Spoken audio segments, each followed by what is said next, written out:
to the Spa City next year. It'll mark the third and final year. It'll be held at the historic Saratoga Racecourse as construction at Belmont Park continues. CBS 6's Brianna Supardi live in the studio to tell us more about this decision. Hi there, Bri.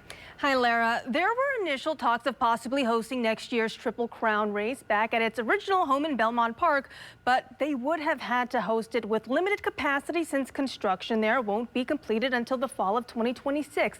So it was decided Saratoga was better suited to deliver a full-scale experience. And they're off. For a third year in a row, Saratoga Springs will once again host the third leg of the Triple Crown in 2026. We are really looking forward to having it again next year.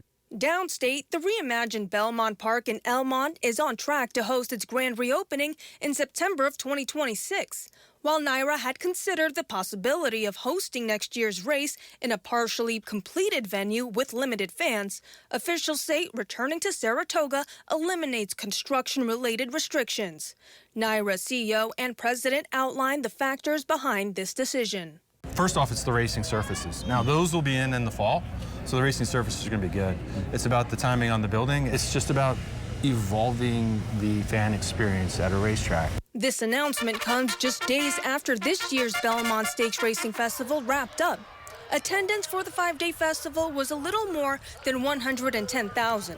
While it was a little lower than last year's, it still brought a wave of tourism, spending, and energy to downtown Saratoga.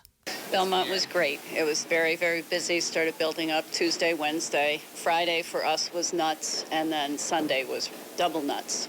So it was a great weekend. I mean, we had a good week, but the issue on hand was that the races ran late. There was a lot of rain. Although the Belmont Stakes will head back to Belmont in 2027, Saratoga's run in Triple Crown history won't be forgotten. One of the things that we're contemplating when we're doing in Belmont is, the day in and day out racing. Like, how do you create an environment where people want to come out? And I think when you see this place on a weekday up here, it's quite vibrant.